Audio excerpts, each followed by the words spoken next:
Muy buenos días, gracias por la invitación. Director, gerente de Asuntos Públicos y Estudios Cuantitativos en CADEM, que ayer... Cuando te invitamos, tú ya sabías las cifras, ¿no? No, pero hablamos el viernes. El viernes hablamos. ¿Y ustedes cuándo le hacen No, lo que pasa es que esta semana en particular, como la cuenta pública fue el miércoles, movimos todo el trabajo de campo hacia jueves y viernes. Nosotros en general tendemos a cerrar el viernes muy temprano en la mañana, pero ahora por la cuenta pública cerramos el viernes muy tarde. Entonces cuando Nicolás me llamó no teníamos acceso a todavía los resultados de la encuesta esta semana. Y uno lo tiene o no lo tiene, no es que tengas olfato de que la cosa va por aquí. Uno lo tiene o no lo tiene, efectivamente. Claro. Sí. No voy monitoreando todos los días cómo se va moviendo. Ahora, pero lo contábamos más temprano, así que ¿cuál es el motivo? Porque ¿qué nos motivó el viernes ya a pedirle a Roberto que viene el lunes? Es que habíamos tenido una conversación con Roberto acá, que había estado Roberto en el grupo Comesa y había estado conversando y nos había dado varias pistas respecto a una cierta volatilidad, porque iba a decir debilidad, pero creo que debilidad no es el término correcto, una cierta volatilidad del voto rechazo que ante determinadas circunstancias podría darse vuelta. Y la composición del rechazo había sorpresa respecto a gente, por ejemplo, que había votado a prueba, que había votado por Boric y que estaba rechazando. Entonces uno, ante una buena performance de Boric, por ejemplo, uno podría pensar que esa era gente que iba a cambiar. Lo conversamos exactamente así, y fue aparentemente lo que ocurrió. Bueno, o sea, efectivamente... Lo que está ocurriendo. Claro, lo que está ocurriendo, y esto puede ir para arriba y para abajo. El rechazo llevaba 9 semanas consecutivas por sobre la opción apruebo, con una diferencia que uno dice... hasta el miércoles fueron 9 semanas y media. Entonces. Son 9 semanas y media, con una diferencia que uno dice es estadísticamente significativa. En promedio eran más o menos 8 puntos. Pero cuando uno entraba a la profundidad de los datos, uno veía una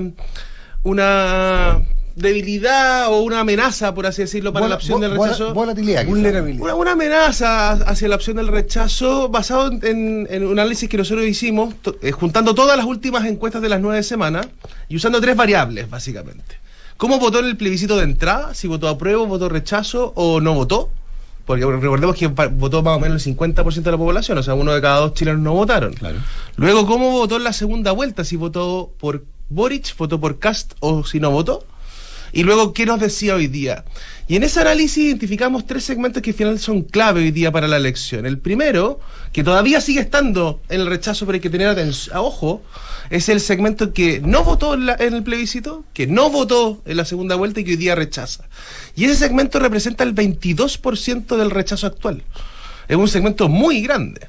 ¿Y cómo identificas, cómo bosquejas ese segmento es principalmente mujer, más bien de estratos bajos, medios y bajos, está más en regiones que en Santiago, y se divide en 2, por así decirlo. Es un segmento en parte que tiene una identificación política más cercana a la centro-derecha, y uno podría decir, bueno, ese segmento va a terminar rechazando, pero por otro lado hay un segmento muy grande que no tiene posición política y por lo tanto está más bien alejada de la política habitual. Estamos hablando de gente que en las últimas 2-3 elecciones... En las últimas 2 elecciones importantes no ha votado, entonces de hecho uno podría suponer que al menos desde el plebiscito hasta hoy día no ha participado en ninguna elección. Y eso uno, estamos hipotetizando, ¿tendría que ver con COVID? ¿Tendría que ver con desencanto? Sí, tiene que ver con o sea, primero sabemos que desde el plebiscito se produjo un recambio generacional del padrón, ¿cierto? Sí. Y hay un factor en eso, influencia del COVID sin duda, sobre todo en la elección del plebiscito, pero también que se mantuvo probablemente en la elección tampoco fue la constituyente, no fue la primera vuelta, no fue la segunda vuelta. No fue a votar por Kast tampoco. Y tampoco fue a votar en la segunda vuelta. Entonces, es un electorado que probablemente se había salido. Y que ahora está volviendo por el voto obligatorio. Ahora, lo que nosotros también sabemos es que los que están regresando producto de voto obligatorio o producto del interés en esta elección, de cada 3 electores, 2 vienen del rechazo y 1 viene del apruebo. O sea, viene hacia el apruebo. Y ese factor todavía probablemente está vigente, digamos, de los electores nuevos. Entonces, perdón, ¿puedes repetir eso? ¿De los que se están sumando? De los electores que no han participado en las últimas 2, desde el plebiscito hasta la elección presidencial, son de cada 3 electores, 2 hoy día son rechazadores, o sea, y 1 es del apruebo. A la gente del rechazo le conviene más movilizar, incentivar y motivar al voto. Hoy día efectivamente es el doble de grande el segmento de gente que no ha votado en las elecciones y que le está diciendo rechazo, que le está diciendo apruebo. Por lo tanto, uno debería presumir, ¿cierto?, que al rechazo le conviene una participación lo más masiva posible. Oye, dicho lo anterior, respecto de la encuesta que conocimos esta semana, lo que no es el rechazo el que cambia, el rechazo se mantiene en 45%. Lo que baja es el no sabe, no responde. Sí, y baja exactamente los 5 puntos que sube la opción apruebo. Porque había entonces, un segundo... son personas, ¿qué es lo que hay detrás de eso? ¿Es el discurso del presidente? ¿Es más conocimiento respecto de los contenidos de la Constitución? ¿Qué es lo que es? Bueno, así como había un segmento clave que conversábamos la semana pasada, que eran los no voto, rechazo, hay otro segmento que era fundamental para la brecha, para explicar la brecha de 8 o 9 puntos, que era un segmento que decía que había votado apruebo, que había votado Boric y que hoy día no sabe, no responde, ¿cierto? Era este grupo de indecisos. Y ese es el segmento que en esta semana se cambió ya hacia el apruebo. Sabíamos que había más indecisos cercanos al apruebo que al rechazo, y esos segmentos son los que reaccionaron hoy día en favor del apruebo, donde subió principalmente en el segmento sin posición política, en Santiago, entre los mayores de 55 años y de estratos bajos. Ese es el segmento que reacciona hoy día a favor al apruebo. ¿Y reacciona por el discurso? Y que reacciona probablemente por el discurso. Hay que darle un poquito de tiempo también para ver si así, pero la correlación es muy alta. Mira, yo no me había atrevido a anticipar, digamos, que esto podría haber ocurrido, y voy a ser sincero en eso, digamos, porque desde el 2015... que el discurso había sido completamente irrelevante para los presidentes de la República. No había generado ningún cambio en sus niveles de aprobación. Han pasado 7 años para que un discurso presidencial de cuenta pública genere un efecto positivo sobre la figura del presidente. De hecho, no solo eso. La aprobación del presidente sube 8 puntos esta semana. Sí. Es el alza más importante desde la primera cuenta pública del segundo gobierno de la presidenta Bachelet, desde el 2014. Es el discurso más visto desde que se cambió el formato de la cuenta pública. Toca Roberto Isakson, está con nosotros Roberto, que es director ejecutivo de Plaza Pública, CADEM, que además fue un día que hubo un copamiento, también muy de moda, de la prensa y de los medios y de la presencia del presidente Boric. Con un solo actor, solo el con presidente. una mañana con un discurso bastante bien evaluado y una cadena en la noche, también un tono distendido, tinta. Entonces, sobre ese encadenamiento que habría o no de la figura del presidente con el futuro o con el destino de la prueba, pero para que continúe. No, bueno, sobre eso, en general lo que nosotros veíamos es una correlación, de nuevo, correlación no es causalidad, pero hay una alta correlación entre el apruebo a Boric y el apruebo al plebiscito, a la Convención Constituyente. De hecho, los segmentos son muy similares. La aprobación del presidente hoy día está en 44%, ¿cierto? El apruebo subió a 42%. Entonces, si uno compara los segmentos de la prueba Boric a la prueba de la Convención, son exactamente los mismos grupos, digamos. Donde no hay del todo una correlación, o no lo había hasta ahora, eran el desaprueba a Boric y el rechazo. Hasta la semana pasada, un 57% desaprobaba a Boric y solo el 45% rechazaba. Entonces había un gap, digamos, en ese segmento que no es lo mismo. Siempre, si es que está muy identificado o encadenado el futuro de uno y de otro, del presidente y su aprobación o no, y el apruebo, bueno, tienes un buen jugador, por así decirlo, una buena oportunidad, pero también un gran riesgo. Sí, porque esa misma persona empiezan a pegar patadas. No, claro, el goleador en el área se cansa. El goleador puede hacerte 2 goles y ganar un partido, pero el goleador se puede lesionar.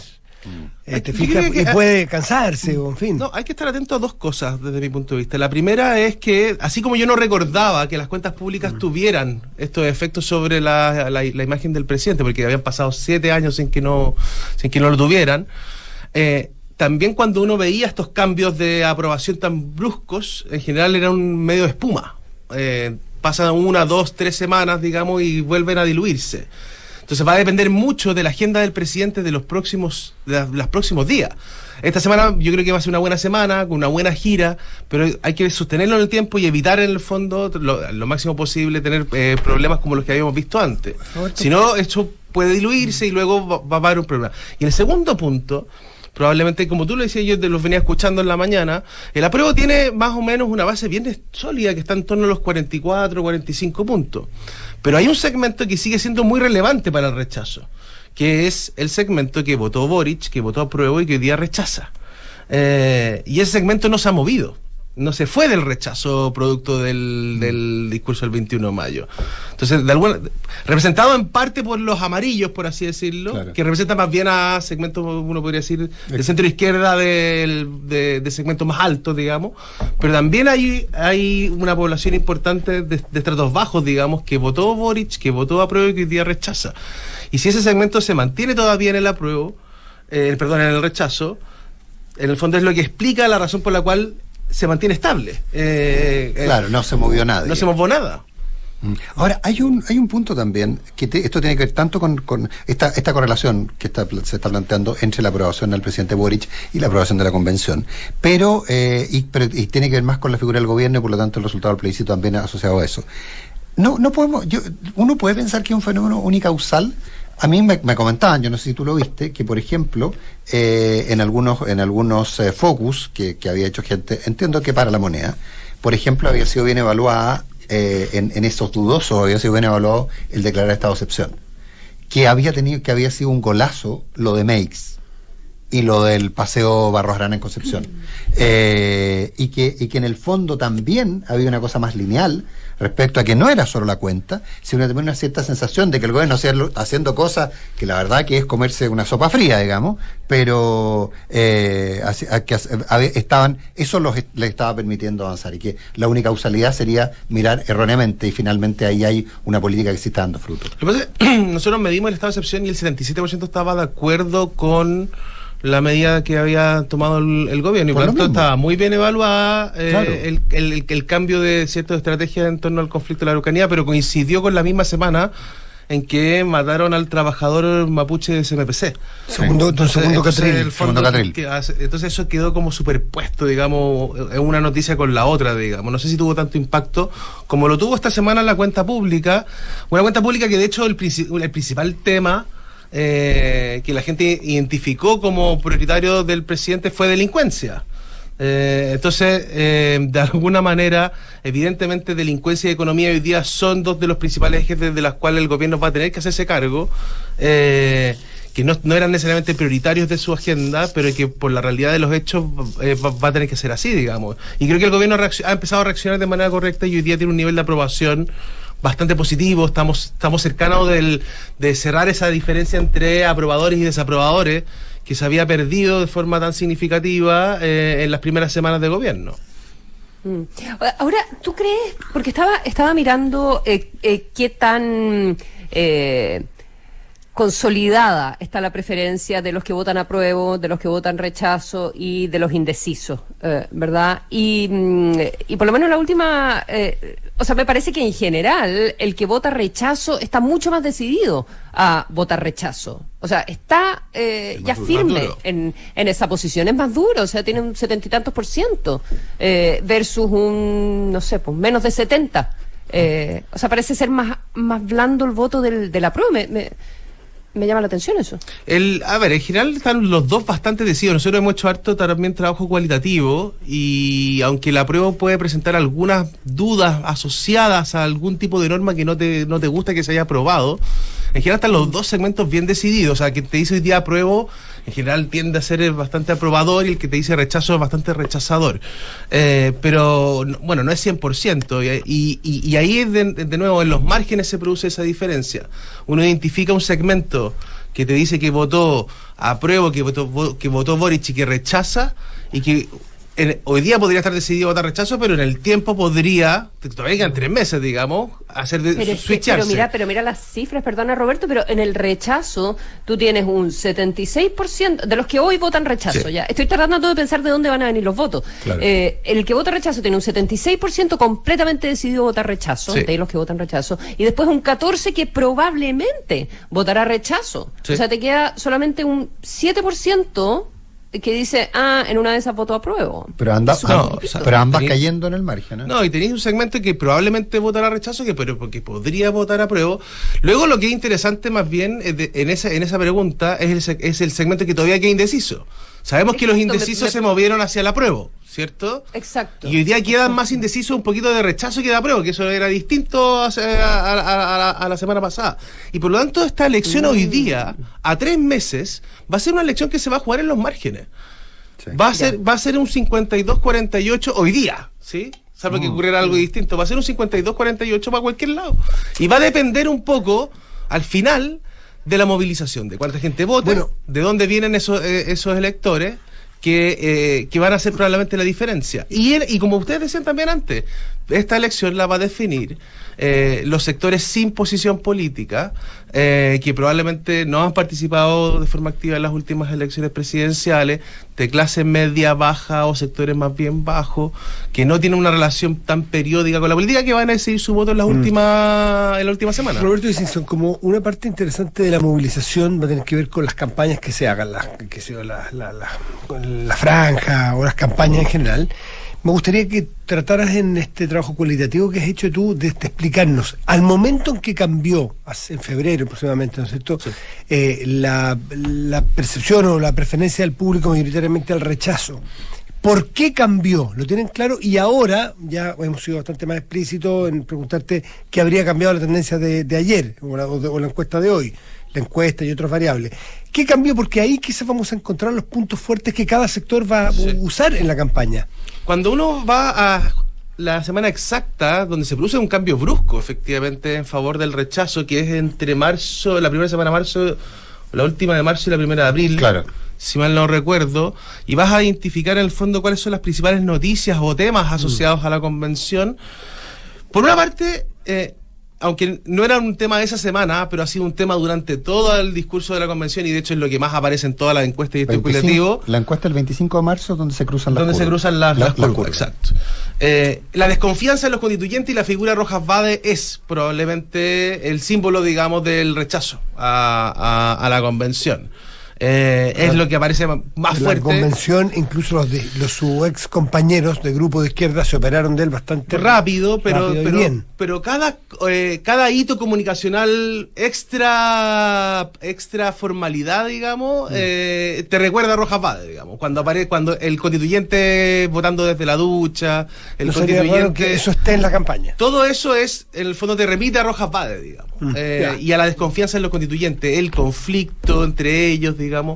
Entonces eso ha estado siempre presente y no podemos dejarlo de lado. Ahora, los otros 3 hitos probablemente que al menos yo logré identificar del mes de marzo y que crecen con fuerza en la última semana son, por una parte, la aprobación del aborto, segundo, la aprobación de la plurinacionalidad, y tercero, la declaración en portada de LUN de Bernardo Fontaine de Con mi plata no.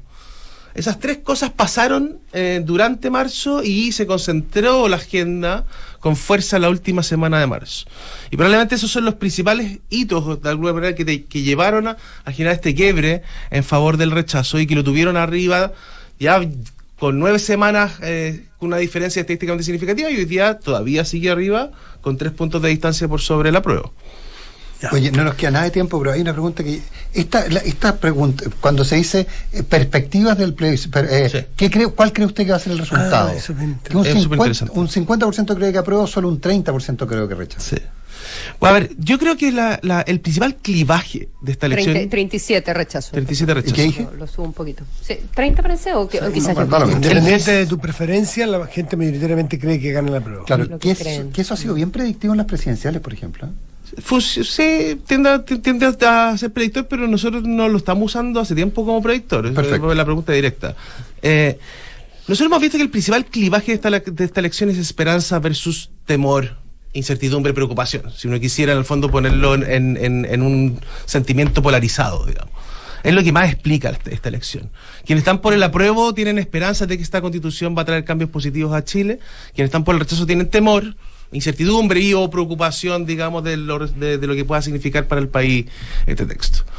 Y en general, cuando uno mira en expectativa, digamos, la esperanza moviliza más que el temor, en el fondo. O sea, es un dato nomás esto. Yo creo que es un dato. O sea, la gente es un dato. desde el temor dice, tengo miedo que gane la ¿Por qué? prueba, y Porque dice, creo que va a ganar la a la prueba. inversa de lo que conversábamos recién con la Consuelo a propósito de cuán duro es cada voto, el aprobador está mucho más convencido de que va a ganar el apruebo. En cambio, hay un segmento importante de rechazadores que te dice, yo rechazo, pero creo que va a ganar el apruebo. Por el contexto, porque Boric sacó los votos que sacó hace un año, porque el apruebo sacó los votos que sacó el 2010, hace 2 años, digamos. Entonces, todavía hay un segmento muy grande de gente que rechaza, pero que ve este escenario, digamos, con dificultad, digamos. Roberto Isixson, 1.000.000 de gracias por haber estado con nosotros. Nos Muchas vamos. gracias.